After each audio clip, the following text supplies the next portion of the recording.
Quando estamos fazendo, executando a taquiometria ou estadiometria, as observações de campo, elas são realizadas com auxílio de teodolitos. E para obter o valor da distância horizontal, nós precisamos, além das leituras dos fios superior e inferior para o cálculo da distância, nós precisamos medir o ângulo vertical. Também pode ser chamado de ângulo zenital. Nós vamos ver a diferença entre os dois, tá? O qual, em conjunto com as leituras efetuadas, será utilizado no cálculo da distância, tá? Nós vamos ver aqui, mostrando ainda nessa figura, que nós temos uma linha vertical, Essa linha vertical, ela possui dois pontos. O ponto superior dessa linha vertical, ele é chamado de quê? De zênite. E o ponto inferior da linha é chamado de nadir, que ele está na direção da gravidade. Quando nós fazemos o movimento da luneta aqui do teodolito para cima ou para baixo, realiza-se a medida do ângulo que? Do ângulo zenital, porque ele está referenciado a essa linha vertical. Então, geralmente, nós utilizamos o ângulo zenital.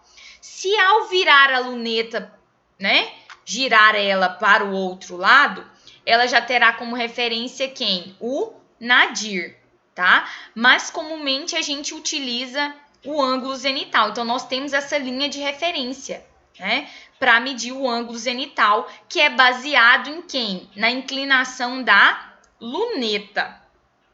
E com a projeção da linha do horizonte, que é essa linha aqui tracejada, nós podemos calcular o ângulo vertical, que ele pode ser positivo ou negativo. Nós vamos ver que nós podemos calcular o ângulo vertical a partir do ângulo que? Zenital. Nós vamos ver que esse ângulo ele é fornecido por quem? Tanto pelo teodolito quanto pela estação total, a partir da movimentação da luneta, tá?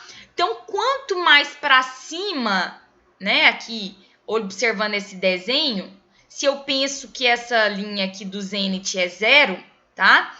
Quanto mais próxima do zênite, menor o valor do ângulo zenital. Ou seja, quer dizer que quanto menor o movimento, o valor do ângulo, mais perto de 0 ele vai estar e indica um movimento da luneta no sentido que? Ascendente, que ela está para cima. E quanto mais para baixo ela estiver, maior será o valor do ângulo que? Zenital, o que indica que ela está em movimento descendente. Então, os ângulos verticais, como eu já disse anteriormente, é fornecido pelo teodolito ou estação total e varia conforme a inclinação da luneta. Quanto mais próximo do zênite, menor o valor do ângulo zenital. Então, mais ascendente será o movimento. Quanto maior o valor do ângulo zenital, mais para baixo estará inclinada a luneta. Isso indica movimento que? Descendente.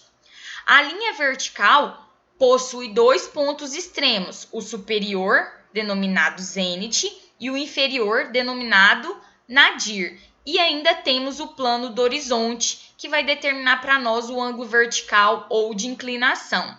Então, nós temos aqui o exemplo dos três. Ângulo zenital, a parte superior da linha vertical é chamada de zênite, A parte inferior, nadir. Então, nós temos aqui um exemplo do ângulo nadiral. E aqui, quando nós consideramos o plano do horizonte, nós podemos ter o ângulo de inclinação, que pode ser positivo, quando ele está acima da linha do horizonte, ou negativo, quando está abaixo da linha do horizonte. O ângulo zenital é formado entre a linha da vertical do lugar e a linha divisada, que é materializada pela movimentação da luneta. O ângulo zenital, ele varia de 0 a 180, sendo que o seu zero é na direção superior em relação a quem? Ao zênite. Então, o ângulo zenital varia de 0 a 180. Ele é fornecido tanto pelo teodolito quanto pela estação total. E esse valor é fornecido de acordo, né, com o movimento de inclinação da luneta. O ângulo vertical, né, ou de inclinação, ele é formado entre a linha do horizonte, né, e medido no plano vertical. Ele pode variar de 0 a 90 positivo quando eles estão acima de quem? Da linha do horizonte. Nós podemos fazer uma associação também que quando a luneta está voltada mais para cima, movimento ascendente, o ângulo vertical vai ser geralmente o quê?